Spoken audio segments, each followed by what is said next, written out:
So let's go ahead and look at how we can actually create and use a thread in Java. We're going to look at two ways to do this, and both of them are basically equivalent, except one way is going to use an interface, and the other way is going to use some inheritance from a thread class. First, we will look at how to inherit from a thread class in order to create a new thread. And I have got our Hello World program open here, and I'm just going to go ahead and delete some of these stuff that we had done before with the annotations. I will get rid of all of that, and then what we are going to do now is we are basically going to create a thread as a class, and by inheriting from thread we can just implement one method in that class, and that method will allow us to run whatever is in there instead of a thread. So in order to do this, the first thing we are going to do is we are going to create a new class, and we will call this continuous printer.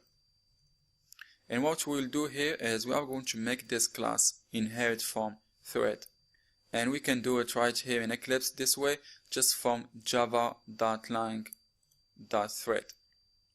And I will go ahead and click finish, and you can see here that we are extending thread now, and we need to override a method here. We need to override the run method. So I can do, if you remember in Eclipse, we can right click on this continuous printer class, and we can do source, and we can do override or implement methods. This is just a shortcut for seeing what there is to override. And you can see for thread we have got a few methods here. The one that we need to override is run here, and by overriding this we are going to provide an implementation for what's going to happen when a run is called. So in this case, what we are going to do is we are going to make this printer start printing to the screen. We are going to use our printer class, and we are just basically going to print the output to the screen. So I'm going to go ahead and create a member variable that is our printer class. We will do private printer equals new printer, and we will just create one that is on and has a model number of iPrint. And for cartridge, we'll just give this one of the color cartridges. We'll just give it blue. So there is our printer, and then what we will do is we will go ahead and we will create a loop. We will do this 100 times. So we are going to go from I equals 0 while I is less than 100 times, or 100 I++. And in this loop we are just going to call printer.print using cartridge. So we can specify a message, and we will do color cartridge.blue. And then for our message we are just going to put in a message of in thread, and we are going to output what number we are at. So when this runs, what we are going to see is we are going to see this 100 times. It should print out this in thread message. So let's go ahead and make sure that we actually specify the type here for our printer. Okay, so we are going to see this print using cartridge, print out 100 times in thread, and then the count. Now we need to actually execute this. So this basically is operating as a thread.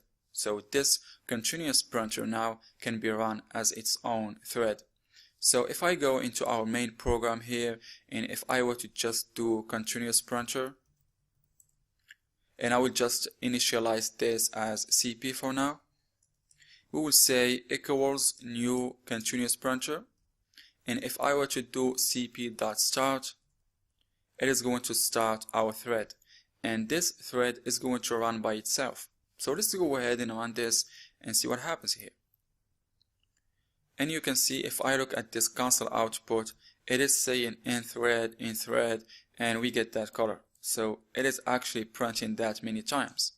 Now this doesn't look like anything interesting yet, because we can't really see that this thread is running independently of the main thread. So I'm going to do two things here. First, I'm going to clean up this print method call real quick. so we don't have the color showing up. So I'm going to change this so we are not going to output the cartridge, the color here. And then what we are going to do is, in our main program here, we're going to print another message after this thread has started. So we are going to go ahead and do for int I equals 0, and I is less than 100 times, and I plus plus. And then we are going to just do system.out.println, and we are going to print main thread. And then we are going to print the number or whatever I is.